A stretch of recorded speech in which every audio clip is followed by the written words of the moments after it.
আসসালামু আলাইকুম রহমতুল্লাহ। ইবলিসের বন্ধু কারা? আজকের এই ভিডিওতে আমরা জানব ইবলিসের প্রকৃত বন্ধু কারা।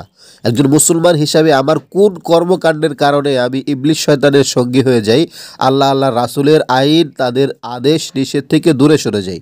খুবই গুরুত্বপূর্ণ ভিডিও, শেষ পর্যন্ত থাকুন। যদি ভালো লাগে বন্ধুবান্ধবের সঙ্গে শেয়ার করুন, আমাদের পেজ এবং চ্যানেলের সাথে যুক্ত থাকুন।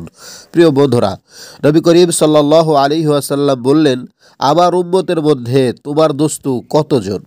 শয়তানকে, ইবলিসকে প্রশ্ন করলেন, আমার উম্মতের মধ্যে তোমার বন্ধু কতজন? ইবলিস তখন বলল, আপনার উম্মতের মধ্যে 11 প্রকার মানুষ আমার দোস্ত। আপনার উম্মতের মধ্যে 11 প্রকার মানুষ আমার দোস্ত। 1 নাম্বার, যে বাদশাহ জালিম হয় এবং মানুষের প্রতি যে ইনসাফ বা ন্যায় বিচার করে না। 2 নাম্বার, যে অহংকার করে বা নিজেকে নিজে বড় মনে করে। 3 নাম্বার, যে ব্যক্তি ওজনে কম দেয়। 4 নাম্বার, যে ব্যক্তি মদ পান করে। 5 নাম্বার, যে ব্যক্তি সুদ ঘুষ খায়। 6 নাম্বার, যে বিনা দোষে মানুষকে হত্যা করে। 7 নাম্বার, যে চগলখড়ি করে, একজনের দোষ অপরজনকে বলে ঝগড়ার সৃষ্টি করে। 8 নাম্বার, যে অন্যায়ভাবে ইয়াতিমের সম্পদ খায়। 9 নাম্বার, যে যাকাত আদায় করে না।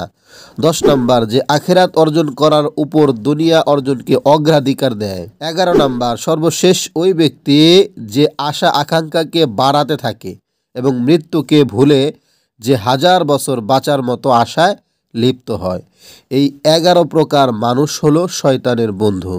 দুনিয়ার মধ্যে এই 11 প্রকার মানুষ যারা আছে, যাদের মধ্যে এই স্বভাবগুলো আছে, তারা নিজেরাই একটু কল্পনা করুক, নিজেরাই একটু চিন্তা করুক যে আমি কার বন্ধু? আমি কি আল্লাহ নবী সাল্লাল্লাহু আলাইহি ওয়াসাল্লামের বন্ধু হতে পারলাম, নাকি আমি শয়তানের বন্ধু হয়ে গেলাম? আমি কি আল্লাহ রাসূলের দলে রইলাম, নাকি শয়তানের দলে একজন সদস্য হয়ে গেলাম? ভিডিওটি খুবই গুরুত্বপূর্ণ, সকলেই শেয়ার করবেন, আমাদের সাথে যুক্ত থাকুন। ধন্যবাদ। আসসালামু আলাইকুম ওয়া রাহমাতুল্লাহি ওয়া বারাকাতুহু।